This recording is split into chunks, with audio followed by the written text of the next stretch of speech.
মানুষ অভিশাপ দিক বা না দিক, চোখের জল ঠিকই অভিশাপ দেয়।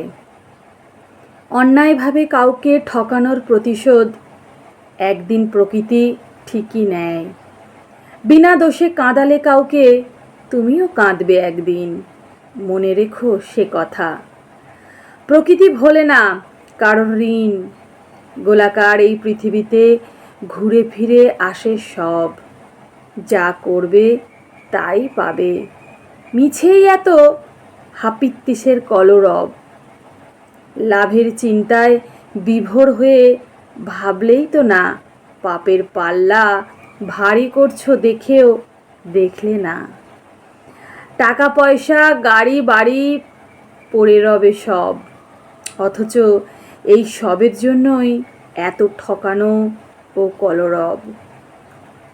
দুদিনের ভালো থাকা নিয়ে কারোরই মাথা ব্যথার নেই অন্ত, অথচ পরের কড়ির সন্ধানে সকলে কি চমৎকারভাবে কতই না শান্ত। খালি হাতে এসেছ, খালি হাতেই যাবে, তবে কেন এত ঠকানোর চেষ্টা? তোমার কর্মই যে শুধু তোমার সঙ্গে যাবে, তবে কেমন হবে শেষটা? কখনো ভেবে দেখেছ কি নিয়ে এসেছিলে আর কী বা নিয়ে যাবে? লাভের চিন্তা ছাড়া ওসব নিয়ে ভাবার একটুও কি চিন্তা এ ধরায় পাবে?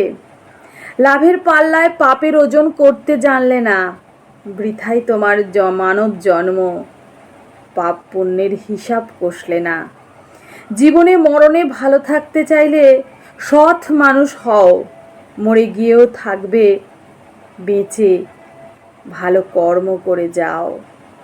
লাভের পাল্লায় পাপের ওজন কষতে জানলে না।